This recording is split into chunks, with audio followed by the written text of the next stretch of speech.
সরকার নির্ধারিত দামে রাজধানীর বিভিন্ন বাজার বা অধিকাংশ জায়গাতেই এলপিজি আসলে মিলছে না।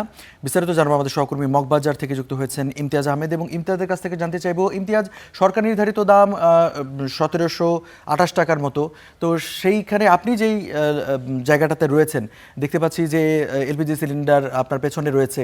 এই ডিলারের কাছে কি দামে সিলিন্ডার বিক্রি হচ্ছে এবং সাধারণ মানুষ কি দামে পাচ্ছেন একটু জানাবেন।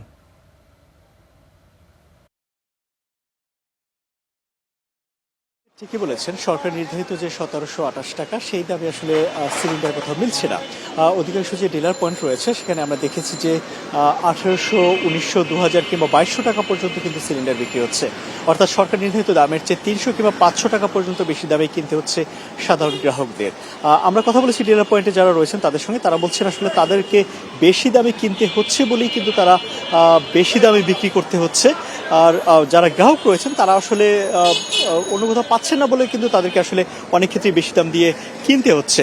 মাঝে একটি সংকট ছিল, এলপিজির একটি সংকট ছিল, তবে সেই সংকট কিন্তু এখন নেই।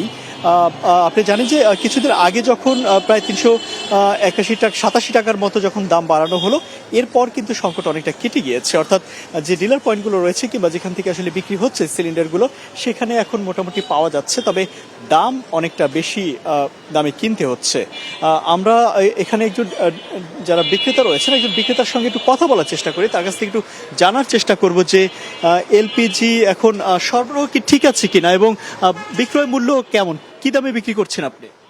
এখন সরবরাহ মোটামুটি স্বাভাবিক আছে। আর সরকারি রেটের থেকে আমরা সাধারণ যে সরকারি রেট যেভাবে নির্ধারিত করে রেটে বিক্রি করতেছি। আর বাসা বাড়িতে পৌঁছায় দেওয়া সেটা বাড়তি খরচ, সেটা বাড়তি বাড়া লাগে আর কি। সেটা যদি পৌঁছায় দিতে হয়, দোকানে আসলে এক রেট, আর দোকানের থেকে নিয়ে গেলে এক রেট, পৌঁছায় দিলে আরেক রেট থাকে আর কি। সরকার নির্ধারিত তো 1728 টাকা, আপনি তো এখানে আমি দেখলাম কিছুক্ষণ আগে আরো বেশি দামে বিক্রি করছেন। আপনি বিক্রি করতে দেখছেন নি? আপনি তো আমাকে বললেন যে 1800 টাকা বিক্রি হচ্ছে। 1800 টাকা বিক্রি বাসা বাড়িতে পৌঁছায় দেওয়া লাগে না? সেই সে ভাড়াটা দিতে হইব না? আর যদি আপনি দোকানে আসে নিলে তো কমে পাইতেছেন। আপনি আরেকটা জিনিস কথা বলছিলেন আমাকে যে আপনাকে বেশি দামে কিনতে হচ্ছে। হ্যাঁ, সেটা তো বেশি দামে কিনতে হইতেছে, কারণ আমাদের তো সরবরাহ স্বাভাবিক একবার আগের মতো স্বাভাবিক হয় না, মোটামুটি স্বাভাবিক হয়েছে, এই জন্য একটু বেশি দামে কিনতে হইতেছে।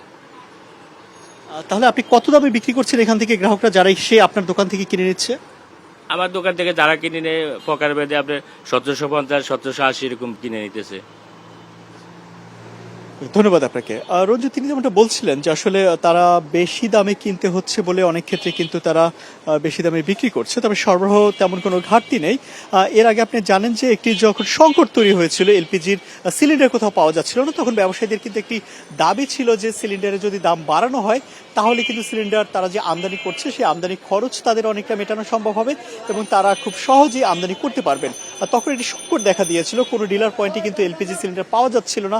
এমন পরিস্থিতিতে সরকারের যে এনার্জি রেগুলেটরি কমিশন আছে সেখান থেকে কিন্তু সিদ্ধান্ত নেওয়া হয় যে সিলিন্ডারের দাম বাড়ানো হবে এবং সেখান থেকে 387 টাকার মতো প্রতিটা সিলিন্ডারের দাম বাড়ানো হয় এবং দাম বাড়ানোর পরে কিন্তু পরিস্থিতি অনেকটা পরিবর্তন হয়ে যায়। অর্থাৎ সিলিন্ডার যে সংকট ছিল, সংকট কেটে যায়, সব জায়গায় আসলে সিলিন্ডার অ্যাভেলেবেল পাওয়া যাচ্ছে, কিন্তু দাম আসলে অনেকটা বেশি। বাড়তি যে দাম সরকার নির্ধারণ করেছে সেই দামে আসলে রাজধানীর কোথাও পাওয়া যাচ্ছে না। রঞ্জু। ইমতিয়াজ, আপনাকে ধন্যবাদ।